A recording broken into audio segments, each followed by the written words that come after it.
বিচার বিভাগকে কলঙ্ক বিচার বিভাগীয় কলঙ্কের মাধ্যমে কোনো একটা রাজনৈতিক দলকে অন্যায় অত্যাচার এবং নিপীড়নের শিকার করা যায়, বাংলাদেশ জামায়াতে ইসলামী এই দেশে তার একটা ক্লাসিক এক্সাম্পল। কি হচ্ছে, জামায়াতে ইসলামীর সাবেক ভারপ্রাপ্ত সেক্রেটারি জেনারেল জনাব এটিএম আজহারুল ইসলামের আপিল মামলার শুনানি আজকে শেষ হল। মাননীয় আদালত বাংলাদেশ সুপ্রিম কোর্টের ফুল বেঞ্চ 27শে মে এই মামলার রায় দেওয়ার জন্য দিন নির্ধারণ করেছেন। আমরা আমাদের সাবমিশনে যেটা বলেছি যে জনাব এটিএম আজহারুল ইসলাম সহ মাওলানা মতিউর রহমান নিজামী, জনাব কামরুজ্জামান, জনাব আলী হাসান মোহাম্মদ মুজাহিদ, জনাব মীর কাশেম আলী, সালাউদ্দিন কাদের চৌধুরী সকলেই সিন্ডিকেটেড ইনজাস্টিসের শিকার হয়েছেন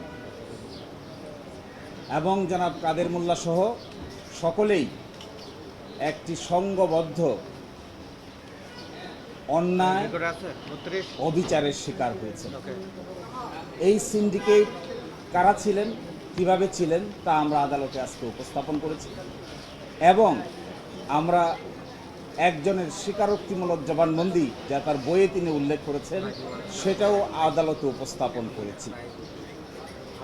আমরা মনে করি এই রায়ের মাধ্যমে যদি আমাদের আপিলের ডিভিশন জনাব এটিএম আজহারুল ইসলাম সাহেবকে বেকসুর খালাস প্রদান করেন, তাহলে জুডিশিয়াল কিলিংয়ের যে নমুনা এই দেশে প্রতিষ্ঠিত হয়েছিল এই কলঙ্ক থেকে আমাদের বিচার বিভাগ আংশিক হলেও মুক্ত হবেন এবং আমরা এক্সপেক্ট করি আমাদের দেশের সর্বোচ্চ আদালত আপিল বিভাগের পূর্ণাঙ্গ বেঞ্চ জনাব এটিএম আজহারুল ইসলাম সাহেবকে বেকসুর খালাস প্রদান করবেন ইনশাআল্লাহ। আমরা এটাও মনে করি যে নজিরবিহীন নির্যাতন এবং নিপীড়নের মধ্য দিয়ে বাংলাদেশ জামায়াতে ইসলামী পার করেছে, এই রায়ের মধ্য দিয়ে সকলের মধ্যেই নতুন করে প্রাণ সঞ্চার হবে এবং এইভাবে বিচার বিভাগীয় কলঙ্কের মাধ্যমে কোনো একটা রাজনৈতিক দলকে অন্যায় অত্যাচার এবং নিপীড়নের শিকার করা যায়, বাংলাদেশ জামায়াতে ইসলামী এই দেশে তার একটা ক্লাসিক এক্সাম্পল।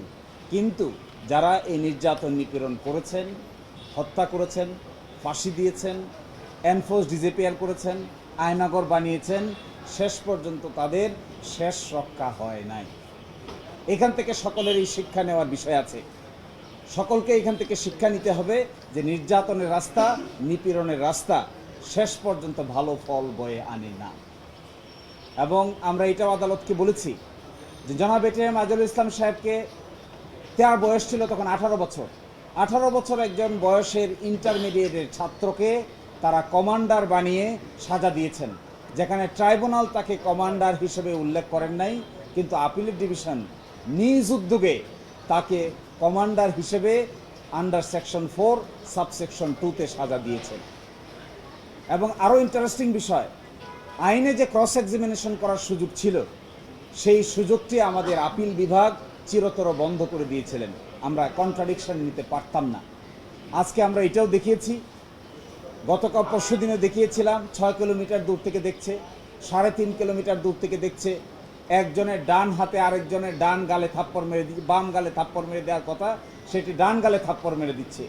এই সমস্ত ইনক্রেডিবল এভিডেন্স, অবিশ্বাস্য এভিডেন্স, অযৌক্তিক সাক্ষ্য প্রমাণের উপর ভিত্তি করে জনাব এটিএম আজহারুল ইসলাম সাহেবকে মৃত্যুদণ্ড প্রদান করেছেন। এই ক্ষেত্রে যিনি মাইনরিটি জাজ ছিলেন ম্যাডাম জাস্টিস জিনাতারা, তিনি কমপ্লিটলি এই সমস্ত অন্যায় অবিচারের বিচারিক প্রতিবাদ করেছিলেন, কিন্তু সেই বিচারিক প্রতিবাদ তখন কেউ শোনার ছিল না। আমরা এটাও বলেছি জনাব এটিএম আজহারুল ইসলাম সাহেবকে আল্লাহ বাঁচিয়ে রেখেছেন, এটি আল্লাহর পরিকল্পনা। এই আল্লাহর পরিকল্পনার ভিত্তিতে তিনি বেঁচে আছেন। এই জন্য আজকে আমরা আদালতের সামনে আল্লাহর পরিকল্পনার ভিত্তিতে আমাদের যুক্তি উপস্থাপন করার সুযোগ পেয়েছি। তারা যদি সুযোগ পেত, তারা যদি মনে করত এবং একটু খেয়াল করত, তারা চাইলে এটিএম আজহারুল ইসলাম সাহেবকেও ফাঁসি কাস্টে ঝুলাতে পারত, কিন্তু আল্লাহর পরিকল্পনার উপরে তারা হাত দিতে পারে নাই। এই কারণেই আজকে আদালতের সামনে আমরা আশা করি আগামী 27 তারিখ যে রায় হবে বাংলাদেশের বিচার বিভাগের ইতিহাসে নতুন ইতিহাস রচিত হবে। আমরা এটাও আশা করি আগামী 27 তারিখে যা রায় হবে এর মধ্য দিয়ে বিচার বিভাগীয় কলঙ্ক কিছুটা হলেও দূর হবে।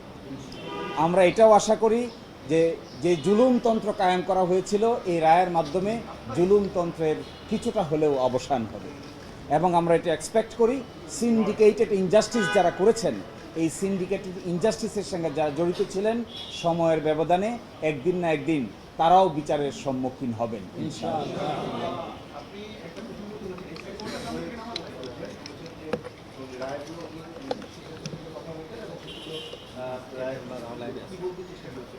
তিনি তার বই দ্য ব্রোকেন ড্রিম চ্যাপ্টার 9 সেখানে তিনি স্বীকার করেছেন যখন ট্রাইব্যুনাল প্রতিষ্ঠা করা হবে তখন ওখানে মতদ্বৈততা হচ্ছিল, তখন তিনি সিক্রেটলি দেন প্রাইম মিনিস্টারের সঙ্গে দেখা করেন, তাকে বোঝান এবং রাজি করেন। একজন আপিল বিভাগের জজ কি করে প্রধানমন্ত্রীর সাথে সিক্রেট মিটিং করে মানুষকে ফাঁসি দেওয়ার পরিকল্পনা করতে পারেন তিনি তার বইয়ে নিজেই তা স্বীকার করেছেন। জনাব এস.কে. সিনহা সাবেক প্রধান বিচারপতি, তার আগে তিনি ছিলেন আপিল বিভাগের বিচারপতি। আমরা এটাও দেখিয়েছি, তিনি নিজেই স্বীকার করেছেন যে আমি যখন এই আলোচনা করছি তৎকালীন প্রধানমন্ত্রীর সাথে তো ইতোমধ্যে স্কাইপ কেলেঙ্কারি পাবলিশ হয়ে গেছে। তখন আমি নিজামুল হক নাসিম সাহেবকে ডেকে জিজ্ঞাসা করলাম, তিনি শুধু চান আপিল বিভাগে চলে আসার জন্য। আমি বলি একটা রায় দিয়ে আসো, তাড়াতাড়ি শেষ করো। কিন্তু যখনই তার দেখা হয় তখনই তিনি আমাদেরকে বলেন যেন প্রধান বিচারপতি স্ট্যাটাসে তাকে উপরে তুলে নিয়ে আসা হয়। এসব কথা তিনি তার বইয়ে বলে দিয়েছেন। এই জন্য আমি আজকে দেখিয়েছি যে ষড়যন্ত্র করতে পারেন, অনেক কিছুই করতে পারেন, কিন্তু শেষ পর্যন্ত তা সবই প্রকাশিত হয়।